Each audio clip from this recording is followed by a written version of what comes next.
ফ্যাসিবাদ কিন্তু পরাজিত হলেও বারে বারে ফিরে আসার চেষ্টা করে। ফ্যাসিবাদের প্রতিহত করার কাজটা জারি রাখতে পারি। 24শে জুলাইয়ের 36 দিন বাংলাদেশকে বদলে দিয়েছে। ফ্যাসিবাদী শাসনের অবসান ঘটেছে। শত শহীদের রক্তের উপর দিয়ে অনেক আহত যোদ্ধা এখনো আরো গোলাপের অপেক্ষায় আছে।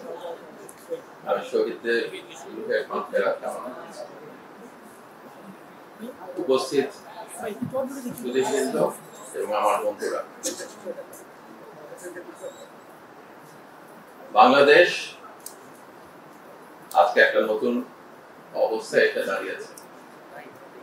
যখন গুমের ভিকটিমরা কথা বলতে পারছেন, আমরা জানতাম না তারা কোথায় ছিল।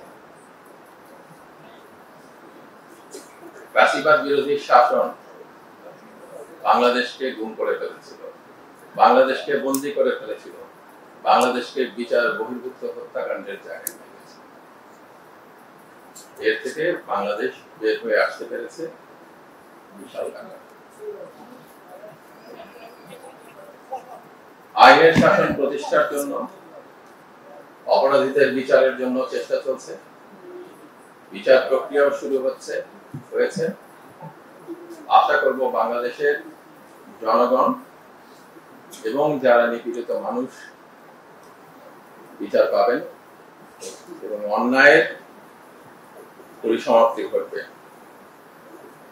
জুলাই ঘোষণা এবং জুলাই সনদের ভিত্তিতে বাংলাদেশ নতুন বাংলাদেশে রূপান্তরিত হবে।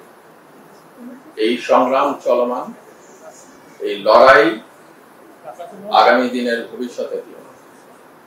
আমি আপনাদের সবার কাছে এই আহ্বানটাই রাখতে চাই যে ফ্যাসিবাদ কিন্তু পরাজিত হলেও বারে বারে ফিরে আসার চেষ্টা করে।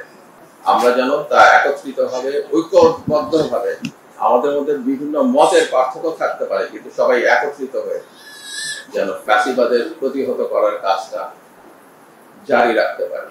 সবাইকে ধন্যবাদ।